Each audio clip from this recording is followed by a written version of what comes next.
اللہ کے پاک نام سے اپنے آج کے سبق کا آغاز کرتے ہیں۔ سورہ البقرہ ہے،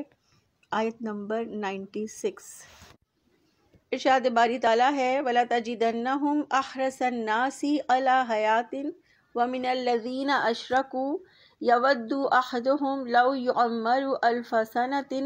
وَمَا هُوَ بِمُزَحْزِحِهِ مِنَ الْعَذَابِ أَن يُعَمَّرَ وَاللَّهُ بَصِيرٌ بِمَا يَعْمَلُونَ۔ لفظی ترجمہ ہے وَلَا تَجِدَنَّهُمْ، اور البتہ آپ ضرور پائیں گے ان کو، احرص الناس زیادہ حریص لوگوں سے، علی حیات زندگی پر، ومن الذین ان لوگوں میں سے جو، اشرکو جن سب نے شرک کیا، یودو چاہتا ہے، احدہم ان میں سے ہر ایک، لو یعمر کاش وہ عمر دیا جائے، الف ہزار سنتن سال، وما حالانکہ نہیں ہوا وہ عمر پانا، بمزحزحہ من العذابی بچا سکتا اسے عذاب سے، ان یعمر یہ کہ وہ عمر دیا جائے، واللہ بصیر اور اللہ خوب دیکھنے والا ہے، بما یعملون اس کو جو وہ سب عمل کرتے ہیں۔ با محاورہ ترجمہ ہے اور آپ انہیں لوگوں میں سب سے زیادہ زندگی پر حریص پائیں گے ان لوگوں سے بھی جنہوں نے شرک کیا، ان کا ہر ایک یہ چاہتا ہے کہ کاش اسے 1000 برس کی عمر دے دی جائے، حالانکہ وہ اسے عذاب سے بچانے والی نہیں، یہ کہ اسے لمبی عمر دی جائے، اور اللہ تعالیٰ خوب دیکھنے والا ہے جو وہ عمل کرتے ہیں۔ اس آیت مبارکہ میں اللہ تعالیٰ نے یہودیوں کی دنیا سے محبت اور زندگی کی حرص کو اس طرح واضح کیا کہ یہودی مشرکوں سے زیادہ زندگی کے حریص ہیں، کیونکہ مشرکین نہ آخرت کے قائل تھے، نہ عذاب اور ثواب کے، اور نہ جنت اور دوزخ کے، لہٰذا ان کو مرنے کے بعد تو کوئی خطرہ نظر نہیں آتا تھا، جبکہ یہودی روز جزا کے قائل تھے اور اپنی بد کرداریوں کا حال بھی انہیں خوب معلوم تھا، لہٰذا وہ دیر تک دنیا میں زندہ رہنے کے لیے مشرکوں کی نسبت زیادہ حریص تھے کہ انہیں لمبی زندگی ملے۔ مشرکین یہودیوں کے مقابلے میں موت سے نہیں ڈرتے تھے۔ مشرکین نے اہل ایمان کے ساتھ جب بھی مقابلہ کیا تو کھل کر کیا اور میدان میں آ کر ڈٹ کر مقابلہ کیا، اور اپنی جانیں انہوں نے اپنے معبود باطلہ کے لیے قربان کی، جبکہ یہودیوں کے اندر یہ ہمت اور جرأت قطعی نہیں تھی کہ وہ جان ہتھیلی پر رکھ کر میدان میں آ سکیں۔ اور سورہ حشر میں اللہ تعالیٰ نے واضح فرمایا ہے، سورہ حشر کی آیت نمبر 14 میں، کہ یہ سب مل کر بھی تم سے جنگ نہ کر سکیں گے مگر قلعہ بند بستیوں میں یا دیواروں کی اوٹ سے۔ چنانچہ یہودی کبھی بھی سامنے آ کر مسلمانوں کا مقابلہ نہیں کر سکے، کیونکہ انہیں اپنی جانیں بہت عزیز تھیں۔ یوں ہمیں پتہ چلتا ہے کہ یہودی زندگی کے حریص ہیں، دنیا کی زندگی میں ڈوبے ہوئے ہیں، کیونکہ انہیں اپنا بدترین حشر معلوم ہے جو مرنے کے بعد ان کے ساتھ ہوگا، اور دنیا سے محبت کرتے ہیں، لمبی لمبی امیدیں باندھتے ہیں، زندگی کی حرص خواہ وہ کسی طرح کی زندگی ہو، عزت کی ہو یا ذلت کی ہو، لیکن لمبی زندگی چاہتے ہیں، مال کی محبت میں ڈوبے ہوئے ہیں، آخرت سے بے پرواہ بے خوف ہیں، اور مشرکوں سے بڑھ کر زندگی کے حریص ہیں، کیونکہ ہم نے دیکھا کہ مشرک زندگی کی حقیقتوں کو اہل کتاب کی طرح نہیں جانتے تھے، اس وجہ سے وہ آخرت پر اور اللہ تعالیٰ کے آگے حاضری پر یقین نہیں رکھتے تھے۔ اس آیت کی روشنی میں ہم اپنا بھی جائزہ ضرور لیں گے کہ کیا ہم بھی زندگی کے حریص ہیں؟ کیا ہم بھی دنیا کی زندگی میں غافل تو نہیں ہیں؟ کیا ہم بھی آخرت سے بے خوف تو نہیں ہیں؟ اللہ کے رسول صلی اللہ علیہ وآلہ وسلم نے فرمایا،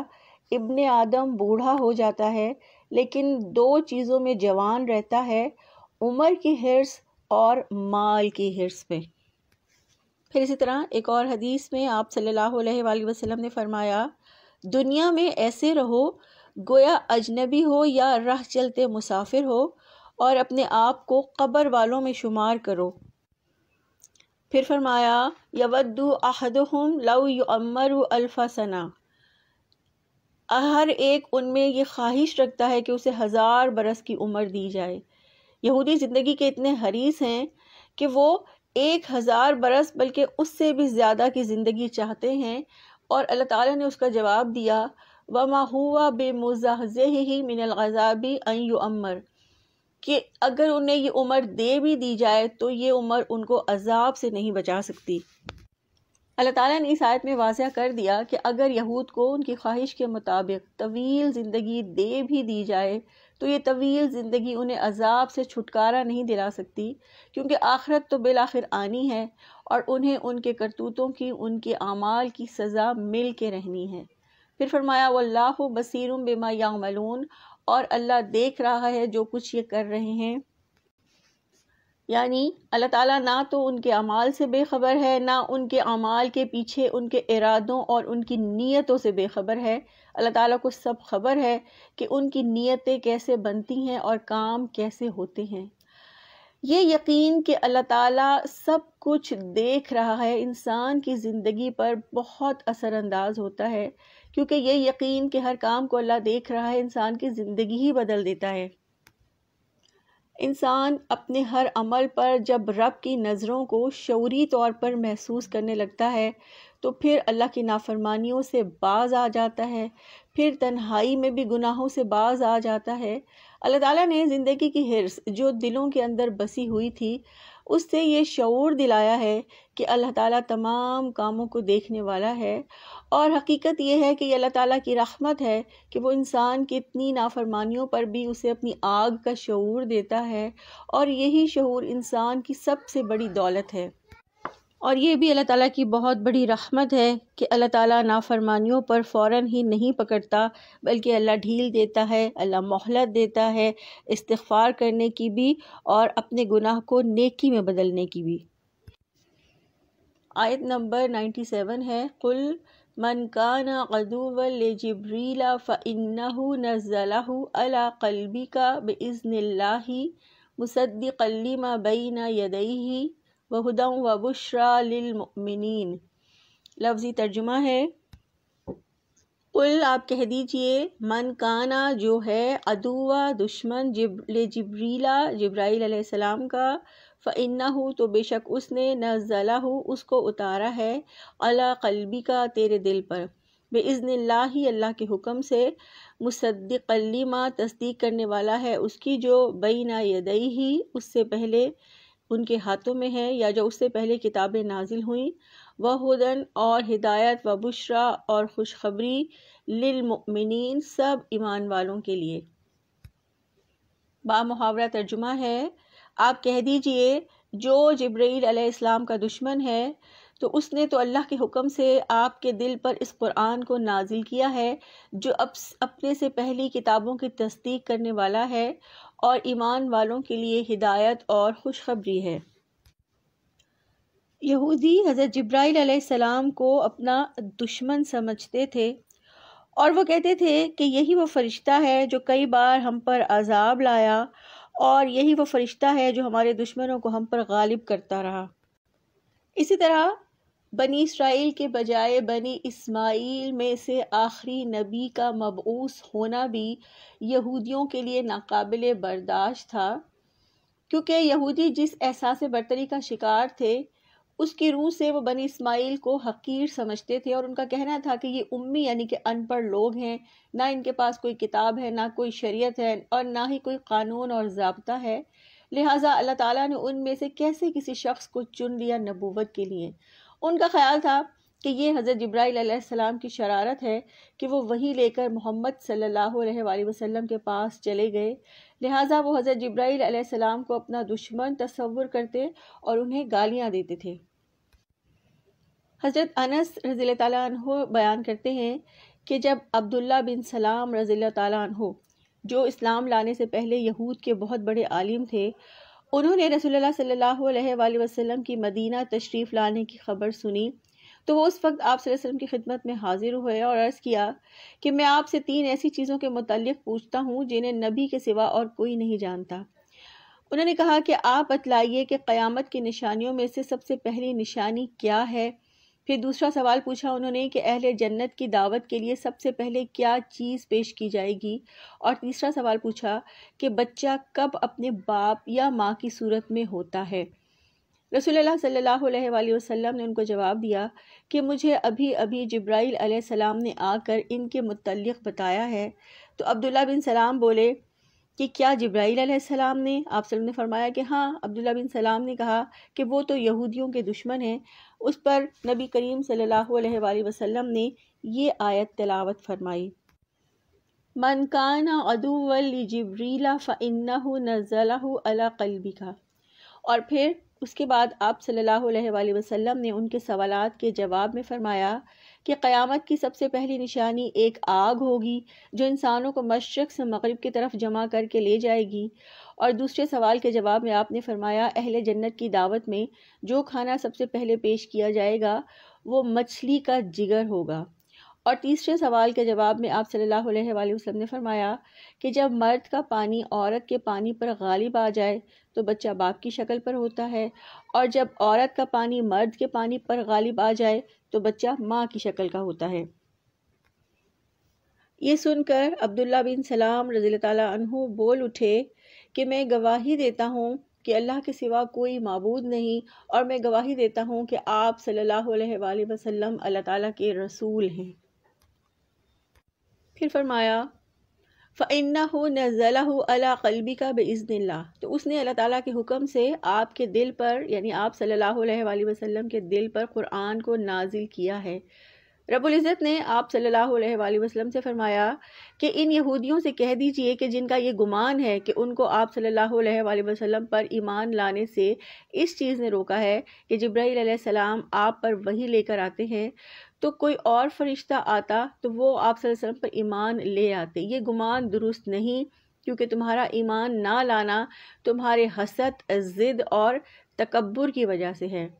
اور جبرائیل علیہ السلام ہی وہ فرشتہ ہیں جنہوں نے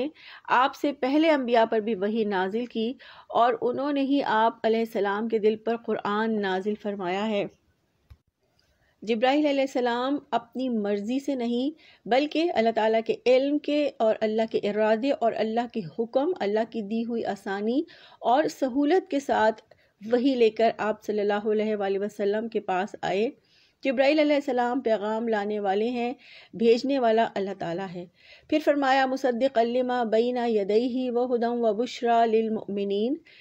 اور یہ اپنے سے پہلے کی کتابوں کی تصدیق کرنے والا ہے اور ایمان والوں کے لیے ہدایت اور خوشخبری ہے۔ اللہ تعالیٰ نے واضح فرما دیا کہ جبرائیل علیہ السلام جو قرآن لے کر نازل ہوئے وہ اپنی سے پہلی تمام آسمانی کتابوں کی تصدیق کرتا ہے، یعنی قرآن مجید پہلی کتابوں کی مخالفت نہیں کرتا، اور یہ ہدایت ہے، یعنی قرآن مجید علم اور اعمال صالح کا راستہ دکھانے والا ہے، اور ہر قسم کی گمراہیوں سے بچانے کے لیے مکمل ہدایت کا راستہ ہے۔ وبشریٰ للمؤمنین، اور خوشخبری ہے ایمان والوں کے لیے، یعنی جو لوگ قرآن مجید پر ایمان لے آئیں یہ ان کے لیے دنیا اور آخرت کی بھلائیوں کی بشارت دیتا ہے۔ سورہ فصلت کی آیت نمبر 44 میں اللہ تعالیٰ فرماتے ہیں قُلْ هُوَ لِلَّذِينَ آمَنُوا هُدًى وَشِفَاءٌ، آپ کہہ دیجئے کہ جو لوگ ایمان لاتے ہیں یہ قرآن ان کے لیے ہدایت اور شفا ہے۔ تو اللہ تعالیٰ نے اس آیت میں رسول اللہ صلی اللہ علیہ وآلہ وسلم پر نازل ہونے والی کتاب یعنی قرآن مجید کی جو خصوصیات بیان فرمائی ہیں وہ یہ ہیں کہ قرآن مجید اللہ تعالیٰ کے حکم سے نازل کیا گیا ہے، قرآن مجید رسول اللہ صلی اللہ علیہ وآلہ وسلم کے دل پر نازل کیا گیا ہے، قرآن مجید پچھلی آسمانی کتابوں کی تصدیق کرتا ہے،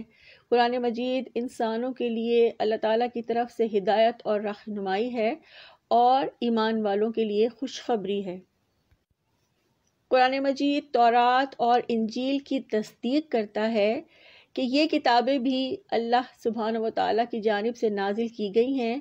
اور اللہ تعالیٰ کے پیغمبروں پر نازل کی گئی ہیں۔ قرآن مجید پچھلی تمام آسمانی کتابوں کے لیے سچائی کا گواہ بن کر نازل ہوا ہے، اور صرف ان چیزوں کی تردید کرتا ہے جو غلط طریقے سے ان کتابوں میں شامل کر دی گئی ہیں۔ قرآن مجید ایمان لانے والوں کے لیے ہدایت ہے، زندگی کے ہر پہلو، ہر موقع اور ہر شعبے کے لیے رہنمائی ہے، خواہ وہ ذاتی زندگی سے متعلق ہوں یا اجتماعی زندگی سے متعلق۔ اہل ایمان چونکہ اللہ تعالیٰ کی رہنمائی کے بارے میں سنجیدہ ہوتے ہیں، وہ سچے دل سے اللہ کے احکامات کو قبول کرتے ہیں، اس کو سیکھتے ہیں، سمجھتے ہیں، اس کے لیے وقت لگاتے ہیں، اس لیے یہ کتاب ان کے لیے ہدایت بھی بن جاتی ہے اور خوشخبری بھی بن جاتی ہے۔ اللہ کے رسول صلی اللہ علیہ وآلہ وسلم نے فرمایا، قرآن ایسا سفارشی ہے جس کی سفارش قبول کی جائے گی، یہ ایسا مد مقابل ہے جس کی بات مانی جائے گی، جو اسے پس پشت ڈال دیتا ہے اس سے یہ دوزخ تک گھسیٹ کر لے جائے گا۔ اللہ تعالیٰ سے دعا ہے کہ اللہ تعالیٰ قرآن مجید کو سیکھنے اور سکھانے کے لیے ہمیں اپنی زندگیاں وقف کرنے کی توفیق عطا فرمائے اور زندگی کے ہر پہلو اور ہر شعبے میں رہنمائی اور ہدایت قرآن مجید سے لینے کی توفیق عطا فرمائے، آمین۔ سبحانک اللہم و بحمدک، نشہد ان لا الہ الا انت، نستغفرک و نتوب الیک۔ السلام علیکم ورحمۃ اللہ وبرکاتہ۔